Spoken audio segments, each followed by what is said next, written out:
Today on Gamers Couch, London Dread. It is early morning, but you have been awake for hours. This is not the time for sleep. YouTube is too important. welcome to Gamers Couch, folks. This wonderful storyteller here is Daniel, my sweet husband, and I'm Sarah, the artist by Pinselgeschichten, owner of this channel. And today, every Sunday on this format, we talk one of our favorite hobbies ever, and that is board games. And today we share one of our collected games, not collection. Oh, it's talking difficult. Collected games. And it's London Dread, and we go about it pretty much like every week, folks, because you never change a running system. I don't have any good way to interrupt your intro right now. Yeah, although we do that every week. And never change a running system. You're punished whenever you do it. Then you are being nice for 2 weeks, and then you try again. You're just like a little kid, and you have something on your whimper. Whimper, German lesson of the day, eyelash. So I have something in my eye. It's your finger. No, it was, I don't know what it was, a fuzzle or something. So London Dread. London Dread. We're going to talk about it pretty much like every week. Rules and gameplay first, then we talk about what we liked or not liked, have a thumb rating, and end with funny stories and experiences. Now, this week is one of those weeks where we also have a little puzzle guessing kind of a thing at the end of the video. It's time to tease draw for initiative for next week's Wednesday. So Daniel has to guess the board game that is going to be painted. And now, my love, are you ready to tell the folks all the things that are important for London Dread playing? Yeah. Do it anyways. I'll have a tea. No. This is London after all. Yeah, it's kind of foggy. We have a tea, matey. Though matey is, I think, Australian. Yes, it is. I was kind of just mate. Yeah. It's mate tea, so mate tea. Yeah, and you're on the felt with your cup. No, I'm not. You're off center on the coaster. It's very particular. What? I'm very particular about that. That's a great start. It's a one-of-a-kind table. Discussing, now, go. Discussing a game about cooperation where you have to use communication to go and win. Uh-huh. Go on. I already said rules and gameplay. I'm waiting for you to get started. Okay. Now. Sure? Yes. Okay. Welcome to London Dread, where you will dread London. Or your husband. Or there's some dread to be had in London. This is a Victorian-style, cooperative, horror-ish game with real-time elements. If any of those words scare you away, nice seeing you. Come back next week. For the rest to state, in London Dread, 2 to 4 players try to do some investigations in London. Actually, I can't tell you very much about them because there are some slight story bits to it that kind of are the payoff for playing the game, so I don't want to spoil you on them.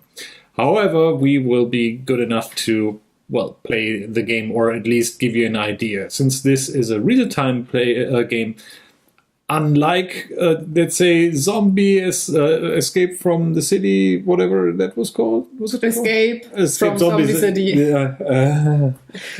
It's Saturday morning. And so unlike it's early. It's Escape from the City of Zombies, walking slowly but dead.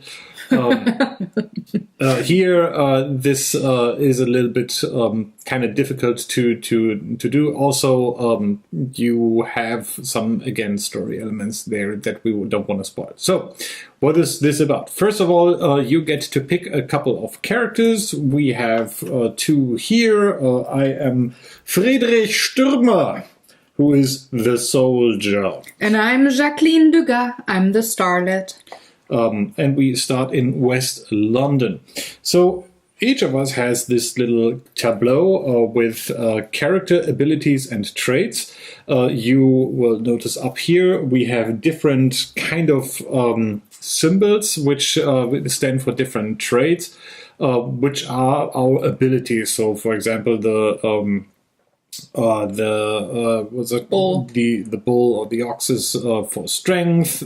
Sarah, for example, here has a snake that is, I think, I'm sly. for being sly or for being. And I have a peacock because I'm pretty. For being clever. Both of us have a special ability that we can use by spending these tokens, and we start with one.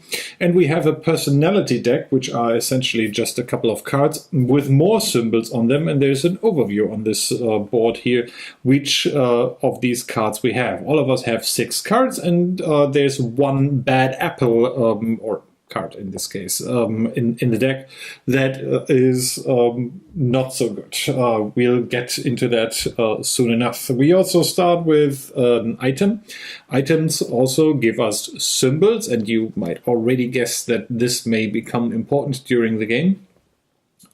Whereas you can either use an item where you would just exhaust the card. You're welcome, Watsy.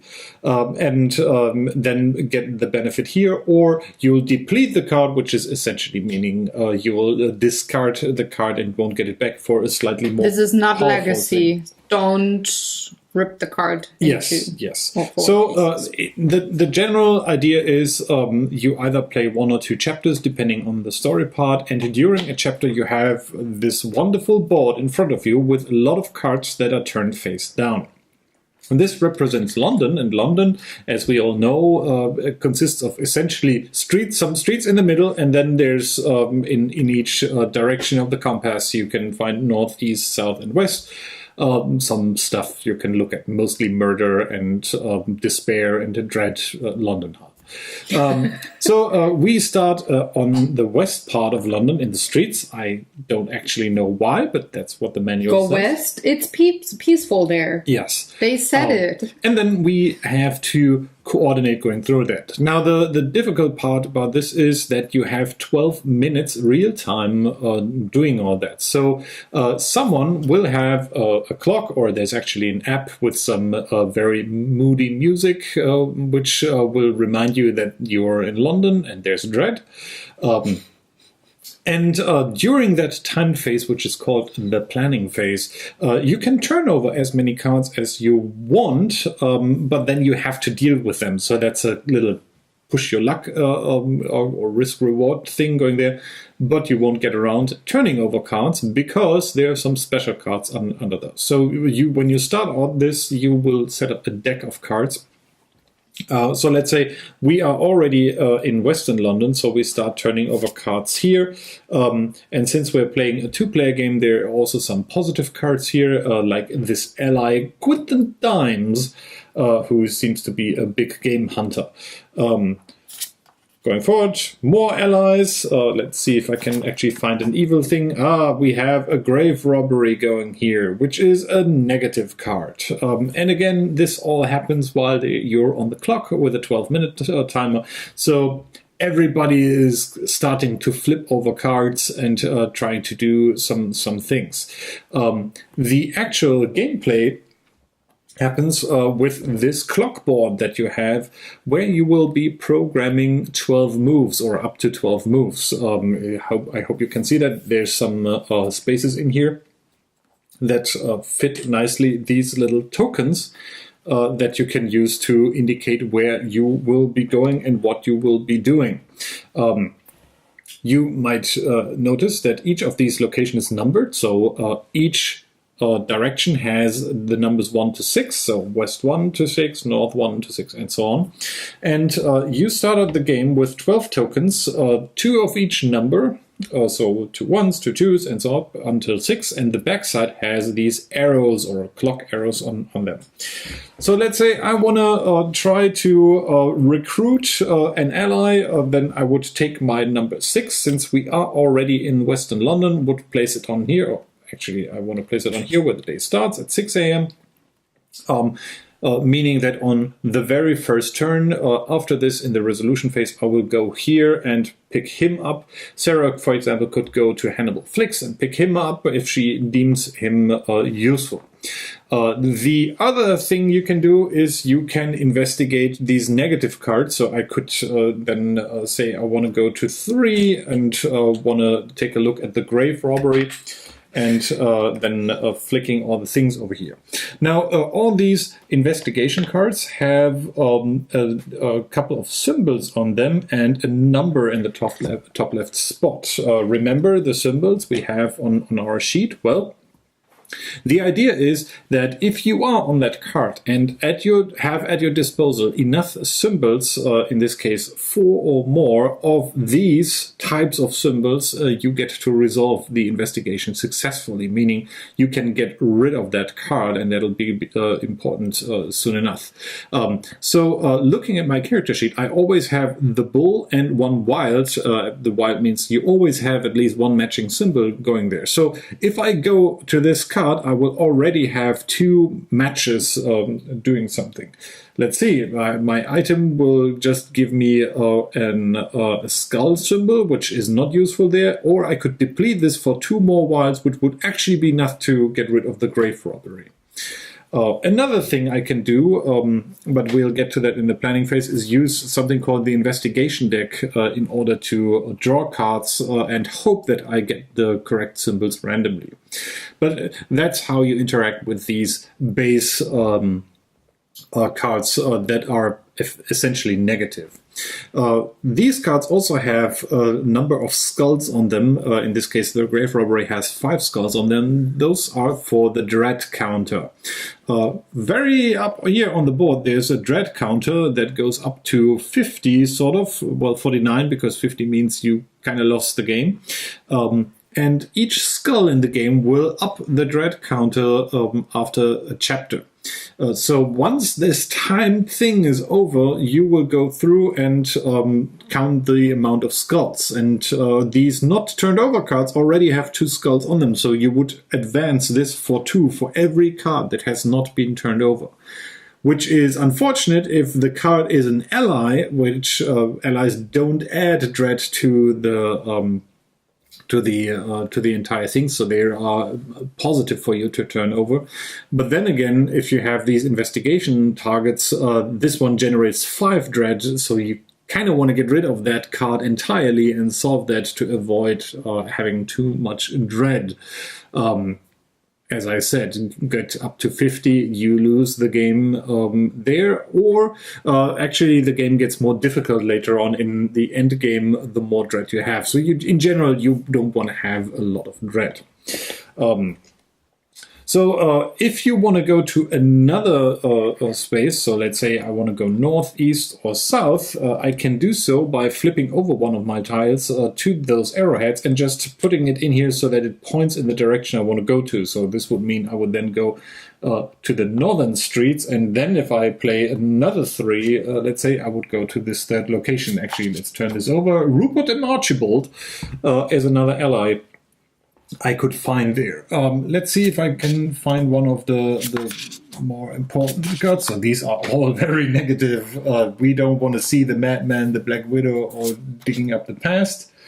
It's the last card. And there's another one. Okay, so these cards that say plot on them are special cards, which essentially mean these are important to advance the game.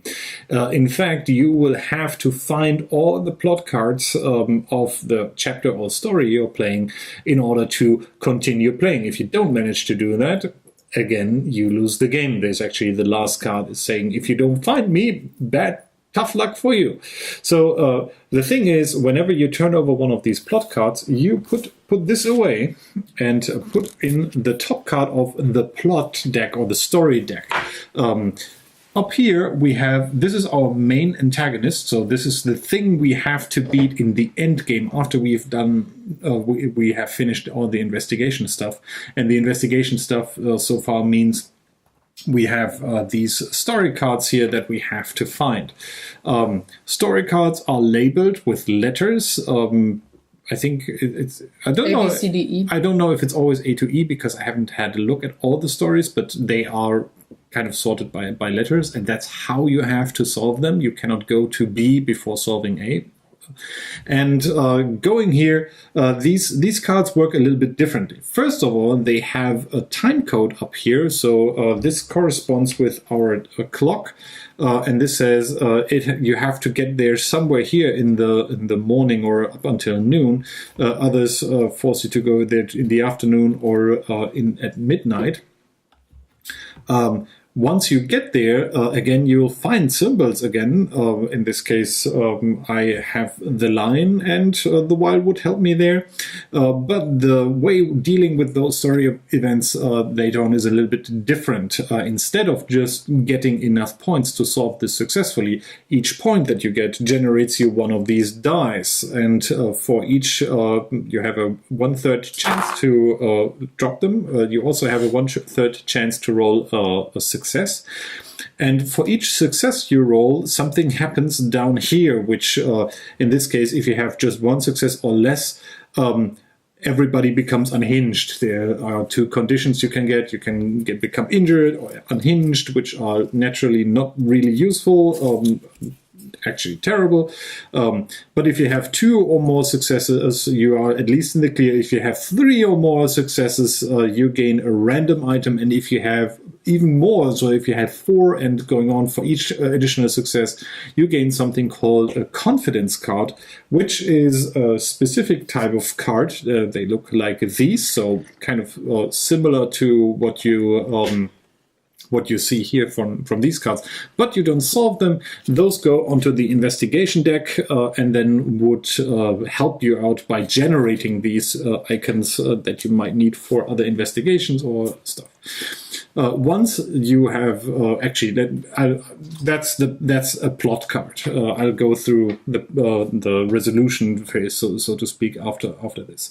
So the entire 12 minutes planning phase means you will flip over cards. You need to coordinate with other players. You can try to solve stuff together. As I said, we both generated different icons, so maybe it's more useful if both of us go to the same location and contribute our icons together.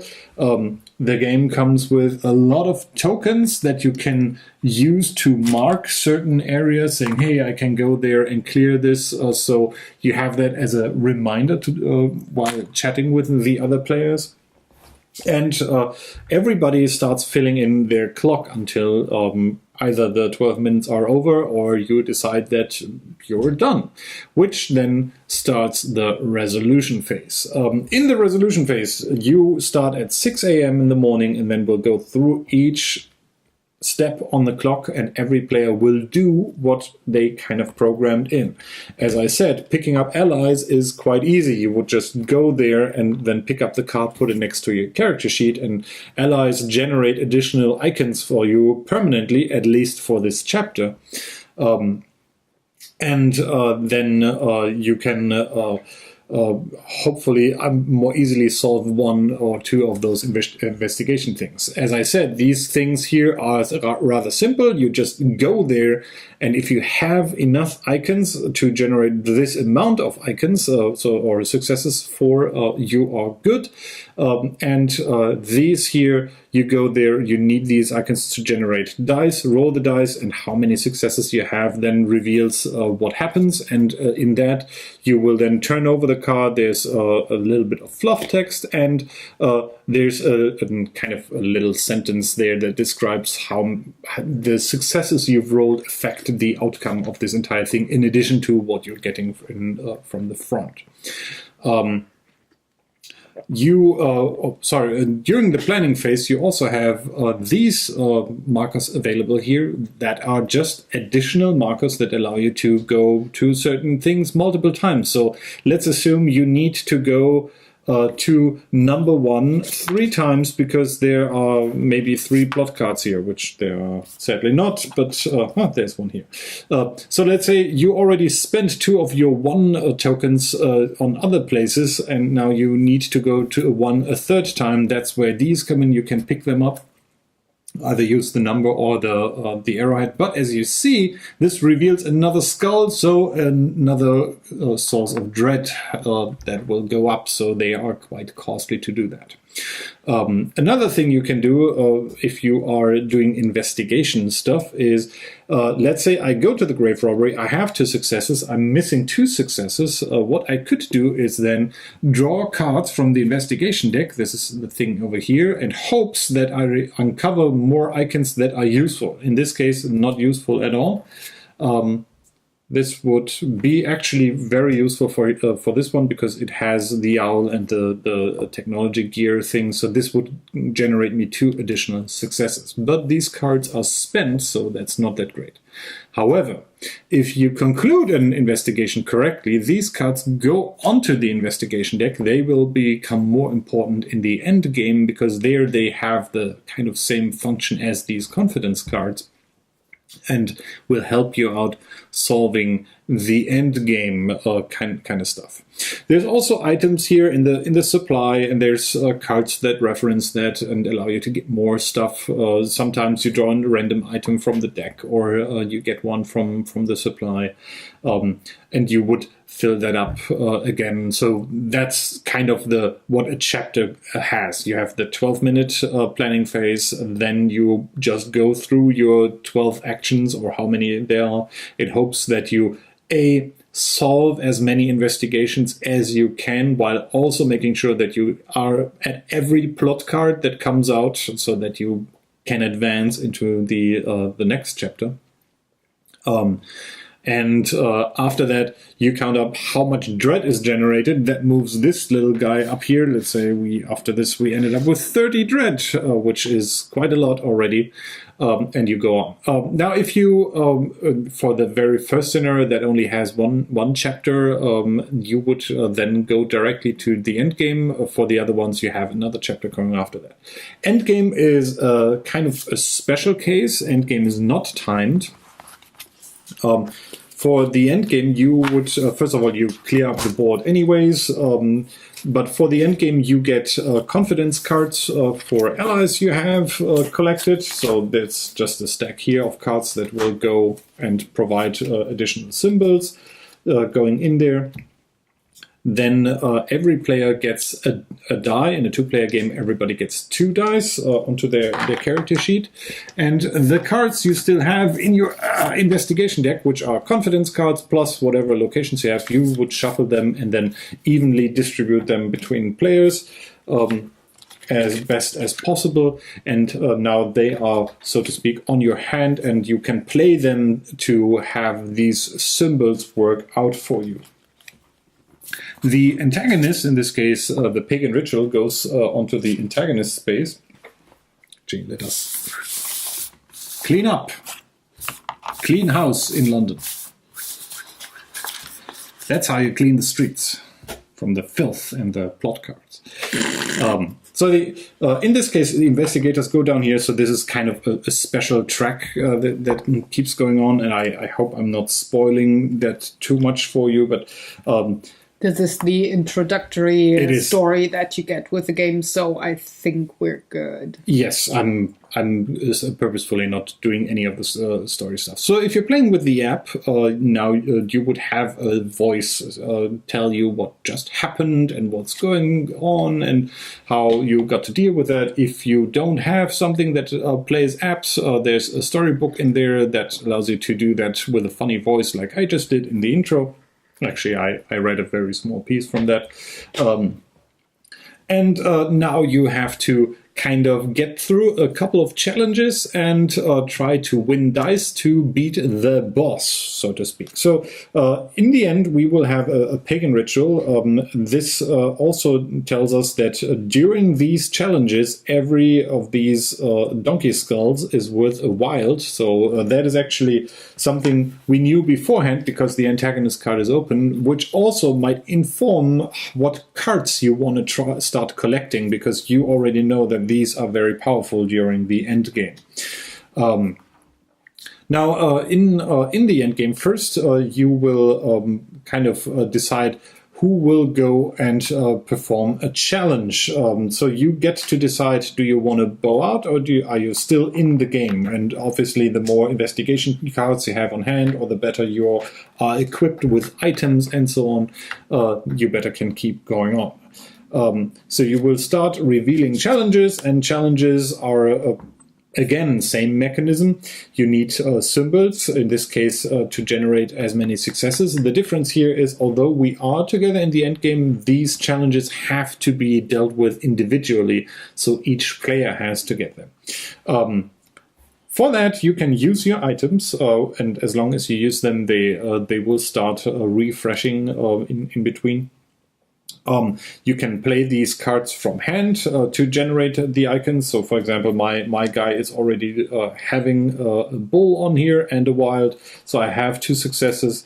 If I would play these 2 cards, I would have another 2 successes, which is unfortunately not enough. But if I kept onto my scroll of blood and I could use that as a wild, then I can successfully finish this card. If you are not finishing a card, you either, I think you get a condition, or the dread level rises up. But if you are successful, you either lower the dread level and or gain more of these confidence dice, or action dice, sorry. Which you will accumulate. In a regular 3 or 4 player game, you will have 3 challenges where everybody can decide on if they want to go through with that.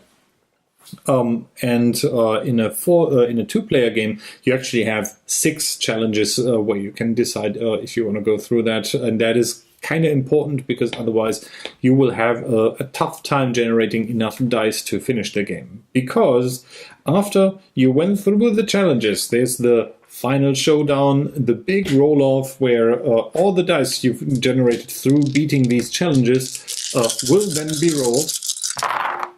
And I'm gonna finally spend my item that says I can re-roll any number of dice. My item, for example, here has this fist icon on it, and I can, if I have just used it, I could now deplete it to generate another success, because I rolled terrible.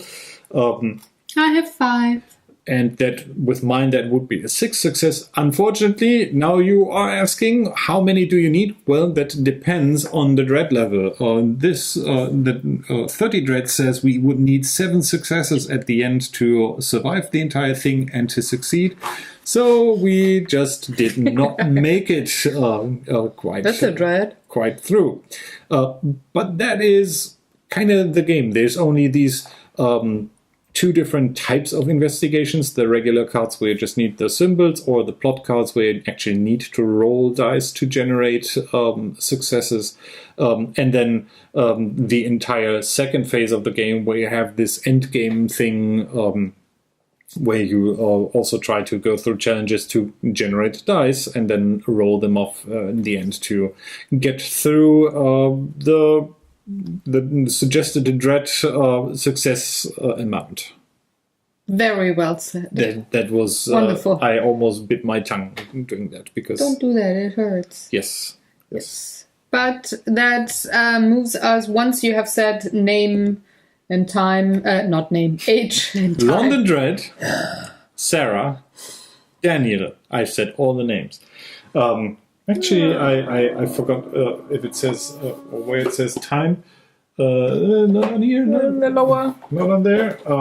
So this is a cooperative game of Victorian horror. The designer is, Snorre Grah and Asger Johansen, or Johansen. It sounds very Scandinavian. Let's see. There are the icons that will illuminate our brains. So this says 60 to 90 minutes. It's, as I said, 2 to 4 players and ages 14 and up, because you can't say Victorian without horror, and there is some graphic themes in there. I wouldn't go so far to say that it's very gory or bloody, because it still has, you can see this cartoonish art style, but you don't want to explain to your 4-year-old what a grave robber is. This is not for 6-year-olds. Well, this might be, but there artwork stuff. But there's and stuff the story is neither. But let's move into likes and dislikes, shall we? Yes. Wonderful. You want to keep going? Or No, you want to listen? I'll have tea, my dear. Oh, you're so great. Enjoy it. I made it just for you. So, this is one of the games that I can play under very special circumstances. Drunk? No. No. This is one of the games that I cannot play tipsy. But I can also not play this game if I am in a mood where everything has to work at the table, meaning setup has to be flawless, and reading up on rules once more has to be really easy, and I cannot play this game if I'm not in that very relaxed and laid back and totally kind of like hippie, have smoked some pot kind of mood, though not being tipsy. I'm not sure what you're talking about. You know, this is exhausting, and it is frustrating, and it is not frustrating because the game is bad, but because the surroundings are bad. What? No. No. Don't do that to me, hubby. No. I don't like setting this game up, I have to say. For the time that you play, or the point where you realize, okay, you can start over because you have no chance of ever making it, the setup is quite long, I have to say. So I'm not really fond of that. However, if I get a full-on blown game out of it that is kind of cool, I'm totally cool with the setup. I do it. I didn't like the manual at all, and there is a reason for a reprint of the manual. We have the first one. Reprint is I think I'm not edition. Sure. I'm not sure if it's Errata, actually reprinted, FAQ, but there's a new version online, and in defense, we picked this up at last year's Essen, so this is the very first printing, and we just didn't get around to playing it yet until kind of now. Recently, yeah. So, no, but you know, these are what I call surroundings. That is not the gameplay itself. The gameplay itself is really cool, exhausting like hell. And I do actually prefer not playing with the app. I'm not saying the app is bad. It does its job. It's totally cool. But the noises and atmospheric things that were used, exactly. This is like, I want to play. I have to communicate with my players. I have very little time. We have to be kind of efficient to even have a chance of making it. And then there's some stupid owl or dove just hoo-hooing in my way. So, and then there's Big Ben playing and other things, thunder and stuff. It's just very distracting, and I don't like that. Also, there was a thunderstorm we were playing, so maybe not all lightning and thunder was from the app, but... No, it was from the app. My ears are capable of distinguishing behind me and in front of me. Where does the noise come from? Usually it's behind me when it's thunder, because I sit there next to the camera when we play these kinds of games. And windows are in that direction, so thunderstorm is also in that direction. But they came from the front, and you are not capable of making thunder noise with your mouth. So I was sure it came from the app. And I found that app so distracting. I do prefer the old school rule book, storybook in this particular game. It's just a combination of noises that I'm just... And you don't need the app. You just need you need a timer. Yes, and, yes. that's totally that. I mean, for the start to get into the planning phase, I like what they say there, the story bits and stuff, but once it is planning phase time, silent. I want to hear what my co-players have to say and communicate with them, and not have some noise in the back. I don't that kind of noise in the back. I'd say the audio track has no, except for the 12-minute count, there's no gameplay relevance in there. So unlike Escape, where you actually have to listen to the track because it gives you some information about what's going on, like the knocking and stuff, or even further, and you'll hear me compare this again in a minute. Something like Space Alert, where you have to listen, where the track actually kind of guides you through the game with things you have to do. Here, this is just ambient music and a timer. And maybe that is why it bugs me so much, because in other games I'm fine with an app and a background noise. Maybe it's just because it's a noise and not information for me that I'm less, let's say, kind towards that app. But you can get around it, so totally fine. This is an exhausting game, and it is one of those games, pretty much all co-op games are, that wants to kick you in the butt really, really, really hard. And it does its best to do so. So this is not a game that is super easy, where you can just waltz through and everything is fine. We have just played it with the 2 players and the allies, and I cannot speak for the 4-player game, but I kind of have the feeling that you have a bit more of a chance with 4 players, just because you have different icons. I don't think so. The allies, they didn't help as much as I thought another player would, you know? But the benefit there being with 2 players, you can coordinate so much easier than... That is very true. We were super fast. We were, we have our own way of communicating. We almost, when we played 6 minutes, didn't need the markers. No, we just mark. Usually, they say this one, for example. I'm not referencing the real thing, but this one is like, I can do this for investigation. I can do this with my abilities. I can do this with my virtue token. I can do this with an item and stuff. Handstand. Yeah, so we just said, okay, all the green ones I can do. Yeah, I don't need help with that. That's how he doesn't have to care if I can get somebody with my token or my item. So it's just, this is done. But you're right, this is way easier with 2 people. However, I didn't feel that the allies did enough for the tokens. They were really cool to lower the threat level on the track there. There they were kind of copying another player that would take away cards.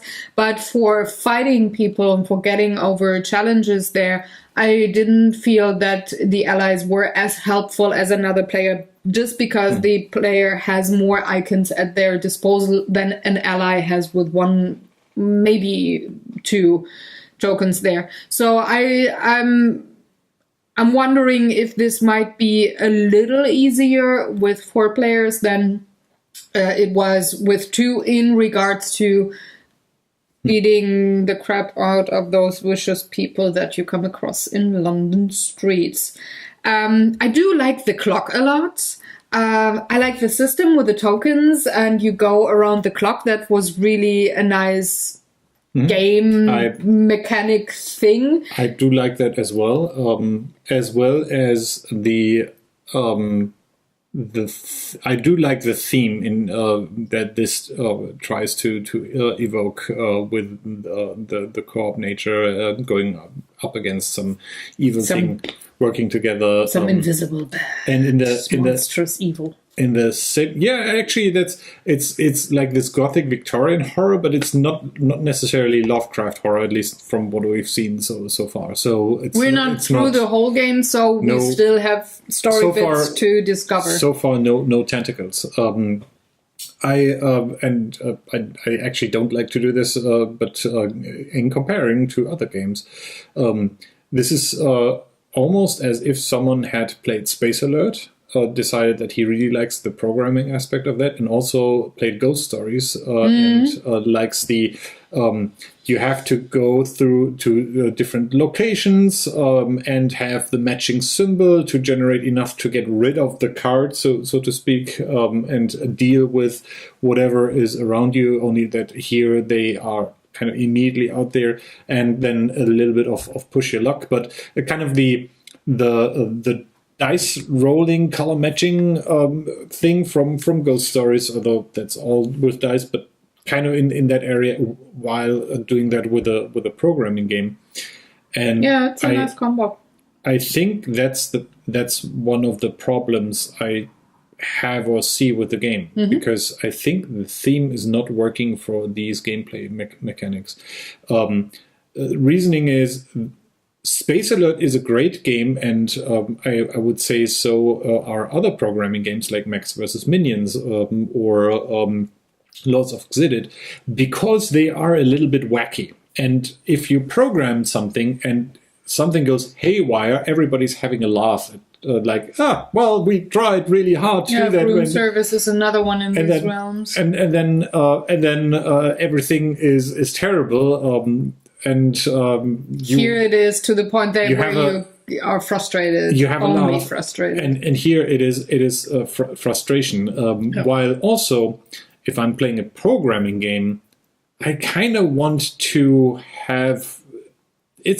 I think it's in the nature of a programming game that you have deterministic outcomes, and if you mix that up with the dice rolling, and I have to be fair, the dice rolling is very. You only have very few occasions. It's only the plot cards and the end game, but it feels like it doesn't belong in there. Really, it's everything is strategy, and then you add the luck. It's like, what are you doing there? Specifically, because you have these investigations, and these cards are treated a little bit differently than the other cards. It feels a little bit forced that the dice are in there. On the other hand, in a game like Ghost Stories, that is kind of even more on the luck side thing. You want to go for the moment where, I rolled that stupid blue that we needed, or the black, and now we've beaten the ghost, and I'm great, you're great, everybody's happy, and let's go home. Let's go home. Although this is trying to get there with this showdown thing, it's a little bit bland, I think, with these. You only have this 1/3 chance on the dice. They don't do much else. You have these. Something I actually haven't said yet. If when you're doing a plot thing, you also draw one at random of your 6 deck cards, and those add symbols as well. And which camera are you going to? Because you're not in that one, and you're not in that one. You have this. Go for the front. You have this deck, and if you're trying to resolve an investigation, you draw one card at random from those, and then this one would add a bull and a bird, a dove, a duck. You can shoot him out of the sky. And there's also that one negative card that has you roll that die, and even though it's not black, but it reminds me very much of the curse die in Ghost Stories. So while I see that someone could look at those different games and say, hey, that's all cool stuff that I like, that makes these games special, I'm not sure it works for me coming together in this theme with this setup. I think I would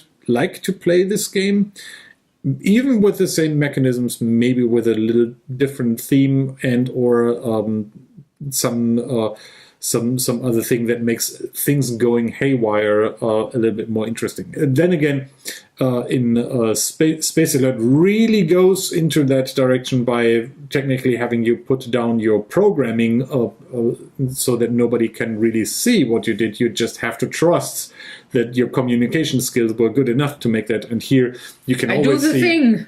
You can always see who has what programmed on their clock. Although, to be fair, 12 minutes are not enough time to really take a look at that.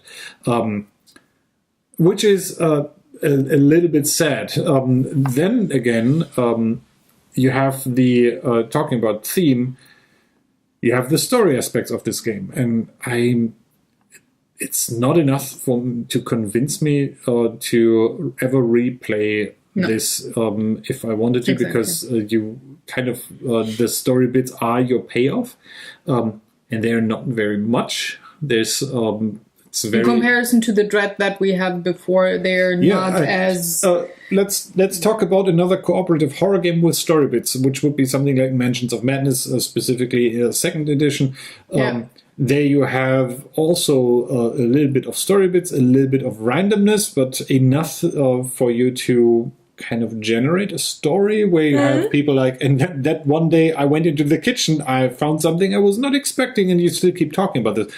Here, the investigations you do, I feel are a little bit too bland. It's like, I found a grave robbery, and then I made the symbols because I need to match them. Yeah, you just look for the symbols, and you have a little bit of fluff and story that at the end is the payoff, but it's not enough in comparison to all the things that you have before. And that little bit of fluff and story is just a little bit. And I'm thinking if the system would have been better served with a different theme that is a little bit, makes it just a little bit more enjoyable to fail at the programming or to have something go haywire, or the other way around, go full on the theme and then have a little bit of more story, because have less haywire with the luck thing here and just go full programming.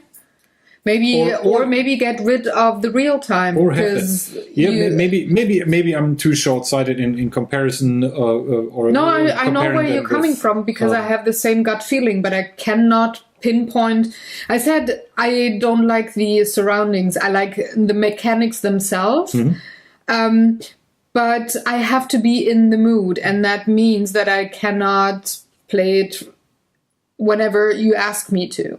I have to be very relaxed and almost like I don't give a fuck about the world. I have to be, almost stoned, but not being stoned, So I guess that is, you look at the mechanics and stuff, and I just say this, something is not perfect for me to play this game every time you would ask me to, and I would only play it once and never again, because the stories are maybe not. I mean, if you ask me, would you play this with me? Yeah, sure, I would, but I would not ask you to replay it with me once we know the story.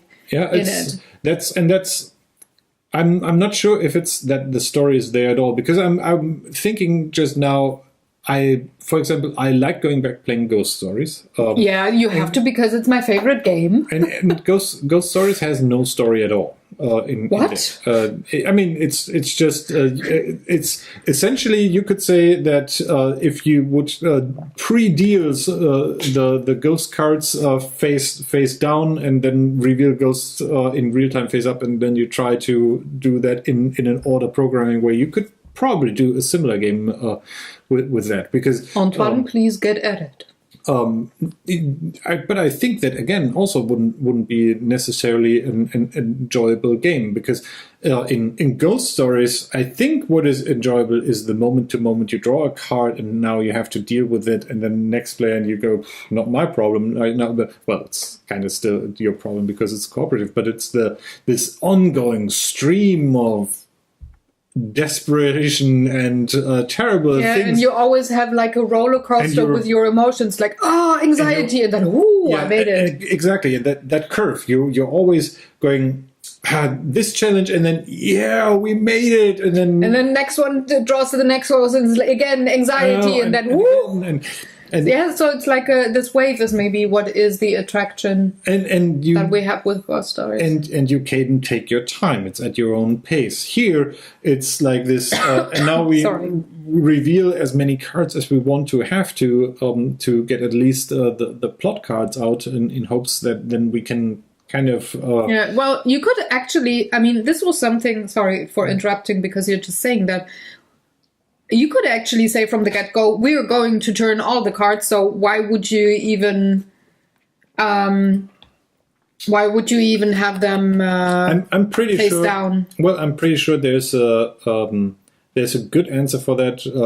If I would play this a lot, I think I would know that in order to be successful for a chapter, you have to turn over, depending on player count, X to Y amount of cards. So let's say out of these, well, how many these are? 24. Let's say you have to turn over 15 to 18 cards to be successful. So either turn up 15 cards. If you find all the plot cards, good. If you don't find them all, keep on turning them over, and then you figure out, okay, which of the investigation cards do you want to get into your investigation deck, and also want to get rid of because of the dread, because that's kind of the entire process of, okay, someone has to go in the correct order in the correct timelines to the plot cards, while the others also try to get rid of investigation cards that are beneficial for the end game, and B, get rid of investigation cards that are generating too much dread. And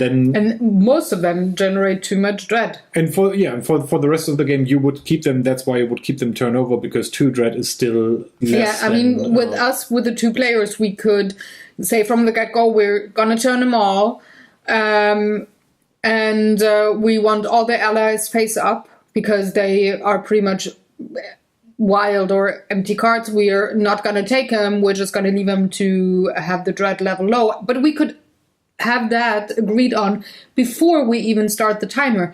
So I wonder sometimes why real time.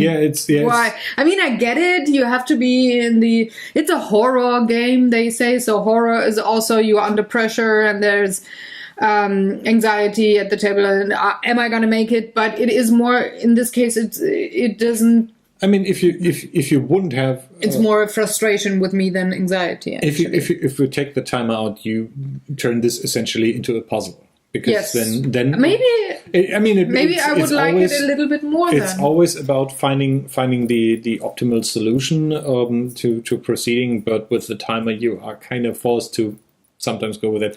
Also, the timer actually is the only thing that makes the turn the cards over thing a little bit into push your luck. Yeah. Okay.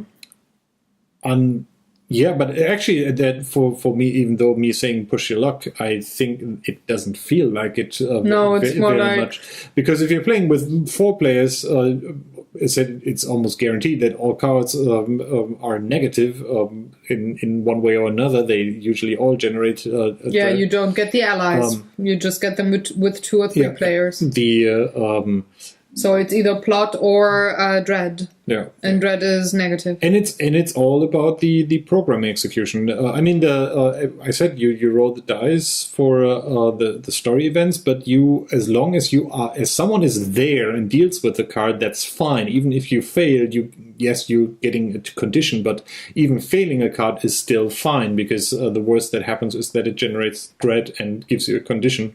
But you're never stuck with the plot. You always move forward. You cannot fail on story card B because you did not roll enough successes. Maybe I should have said that earlier. But it's a weird game. It's a weird game. I can see this being better with 4 players, and then having chaos ensue and enjoying that chaos ensues. But I think there are other games that do that in a more enjoyable way, at least, obviously, to me. But horror games are not supposed to be enjoyed. They're supposed to be dreaded. It says in the name. That is true, but in terms of everything is terrible, as I said, I would then rather play Max vs. Minions, which also employs a timing aspect to speed up the thing, but they kind of openly said that they added that to keep people from thinking too much about that and alpha gaming the entire thing. Maybe it needs a revisit on how to, because I can definitely see where they wanted to go, and it would be a shame if it would just be a mediocre game for all times. But maybe it's just a little nudging here and there, and then it's a great game, because I can see potential, and I so hate to say that. But yeah, I mean, another thing that is, by the way, really awesome is the artwork. I'm really loving the artwork on this particular game. Another thing that, so let's say, okay, this is enjoyable. Let's say you are really into the theme and really like this small amount of story bits that are in there are in just for the journey, for the story. The bad news is there's only 4, if I just saw that correctly, and one of them is the intro thing. So you have one that you just saw. 3 longer games and 1 intro thing. And if theme and story is important, I think that is not enough. Specifically because yes, each story has its own deck of plot cards and end game thing, and they tie into that pretty nicely. Actually, I very much enjoyed that these challenge things actually reference what you're doing in the end game thing. But I think that's not enough. Not to. Do you know if they bring more stories? I don't know, but I would assume that that's what they would be going for. If they want to add a new story, you would just get a pack of cards for plot and for endgame, and maybe a character or something, or a couple of new allies that you can shuffle in, or maybe a couple of items. But it's given that what you're doing per story, the turn over cards, solve the things, find plot cards, and then just substitute them with the plot thing. I think that's a little bit thin. I mean, that's a very unfair comparison, but when we talked about Seven Continent, there's so much in story, even though it is not spelled out and written or something, but there's... you can read between the lines and you get a full story there, which I do have trouble with doing it with the fluff here. You have the feeling there's an entire world there, and you just need to discover every little tiny clue. You just haven't seen it yet, but it is definitely there, and you can... you already get a feeling from it. I'm having trouble to see the story behind the story, or the extended world in this particular story, and it's also telling here. Also, the story. I mean, again, difficult to say because I haven't played all of the stories, but it seems to be the thing you would expect it to be, since it's set in London, in Victorian London. So, yeah. Oh well, they can't all be ghost stories. True. Sure. Shall we rate? I mean, that sounds like a downer. There's some. I have to say one funny thing that really made me giggle. This die, for everybody, or the face of the dice, for everybody who grew up in the former Eastern bloc of the world, friendship. It really made me. Let's roll a couple of friendship. Friendship. Double friendship. No, that's not. You like this, not like this. This is punching. No. The Muay Thai. No, not like this. You're up. Friendship. Družba. So now let's do some rating. 1, 2, 3. Yeah. I think it's competent. I'm almost going slightly down because that first manual kind of had stuff missing in it, which is even worse than terrible explanation of stuff sometimes. At least in this case. So, for example, it's the version we had does not mention that this investigation deck that you accumulate gets distributed across players in the end. But I mean, printing errors happen, and since there is a new version, I don't really want to count that I didn't as a negative there. But that's I think it's mediocre, and that's so kind of bad. That's kind of sad there. I do like the attempt that was made bringing together the systems of different games that we actually enjoy. But very much. I think, at least from my personal view, this is a testament for sometimes it's not the best idea to throw in things that you like individually and then hope that something turns out. Yeah, it's just like in cooking. Steak does not go well with mousse au chocolat all in one dish. You know, you like both individually very much, but together, I probably do a great injustice to the designer.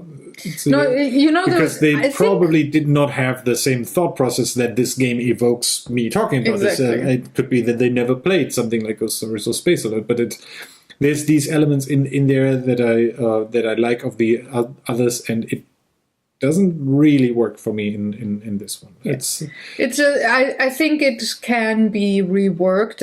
Again, I hate to say it, it's the same worst thing you can say. It's mediocre or it has potential, but it can be reworked here and there and then go again with this game. But in the state that we got it in, this is what it is. But let's move into funny stories and experiences. And you just told one. Družba, exactly. But experiences, funny stories, not so much at this point. We didn't, there's not. Oh, this is so bad again. We did not have fun playing this game. No, but sometimes you sometimes when you have a bad experience because something is off with the manual or you're just not getting the game, you go into the hilarious mode and then you have fun with the game. But we didn't even get there. We were halfway through we stopped the app because again it just made me nauseous, but also we realized we didn't need it, and then we had our things planned. We just used the timer and we were done in the half the time. So we were like, oh, okay. Also, this is okay. Why did we? Sorry, lawnmower. That's the other people.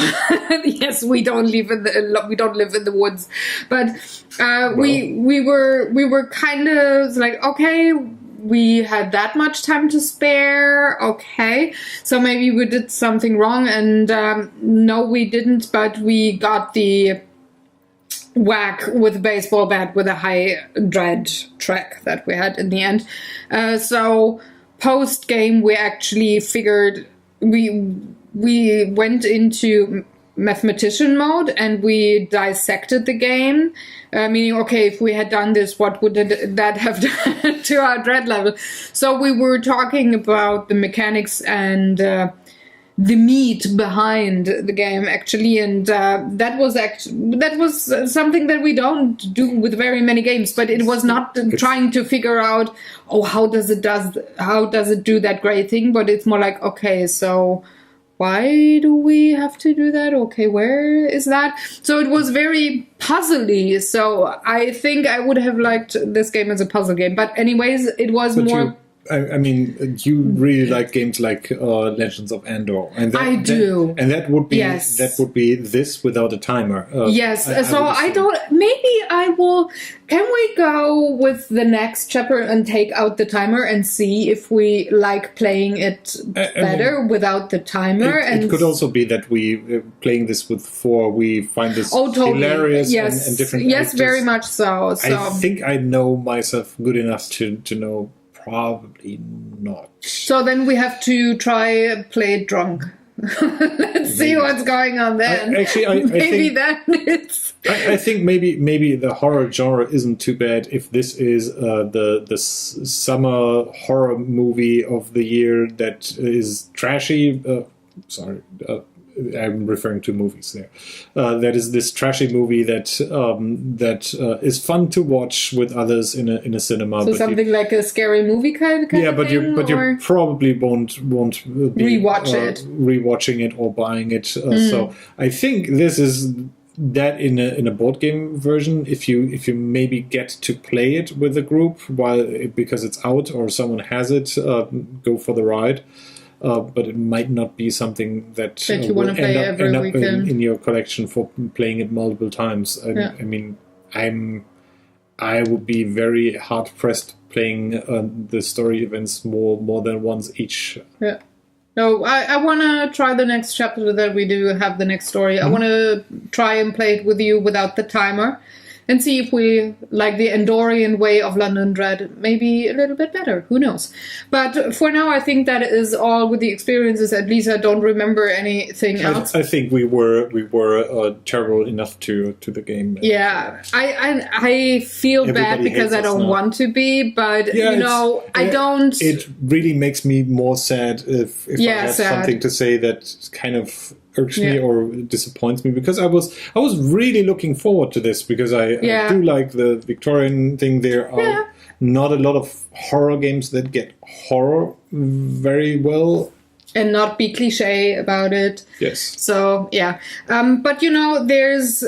more horror. Yes, and you have to go to the supermarket with me later. There's a lot of horror. Mm-hmm. But we do have other games to play, so we're good. And speaking of other games, it's time to tease Draw for Initiative, because playing games is really, really cool. It's fine. It's good. We're going to another country now. Jesus Christ. Why did I tell him? Why did I not edit in post-editing?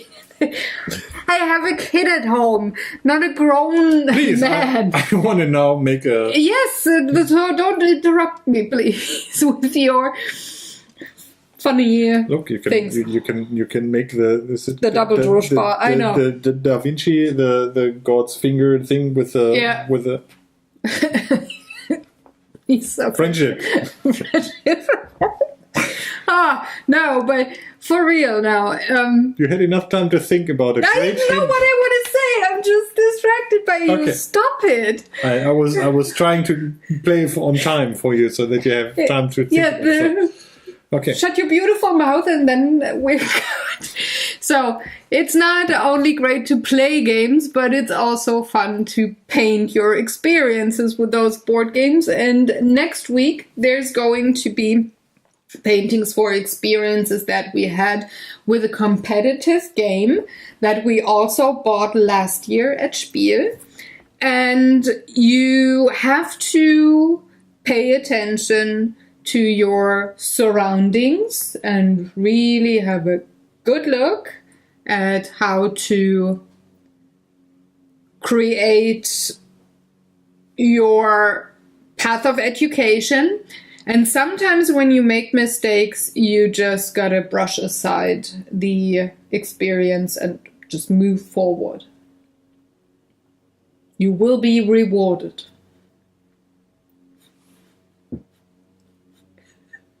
And it's kind of meta for me to play this game. The one I'm thinking about wasn't bought last year because we bought the expansion to it last year. No, there's no expansion for this game. It plays in a eastern country, but it's not Russia.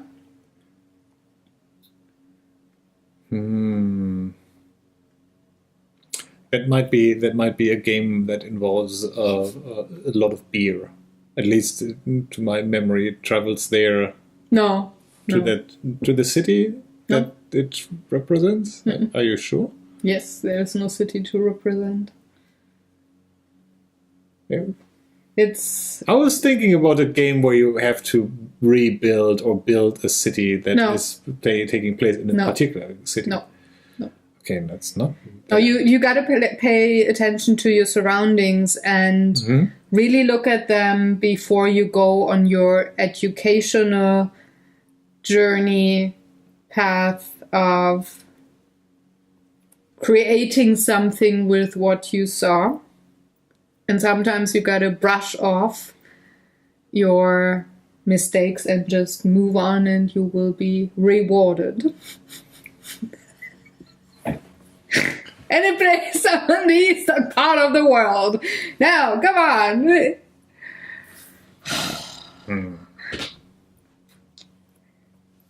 You might want to go with designers. I think I know what it is, but I'm thinking very hard of a pun, because the German lesson of the day is if nobody's home, you could say Canada, which also sounds like... You got it. Canada. Or the title of this game, which is very close. So here's your German lesson of the day. keiner da, or if you're just tripping over your tongue and lips by speaking in Canada, no one's here. Maybe you found it. Great. I'm quite impressed.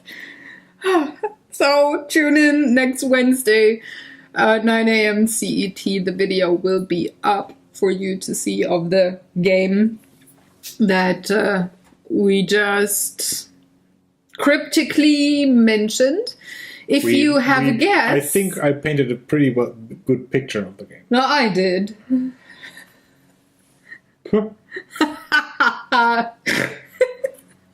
Oh, so many snortings.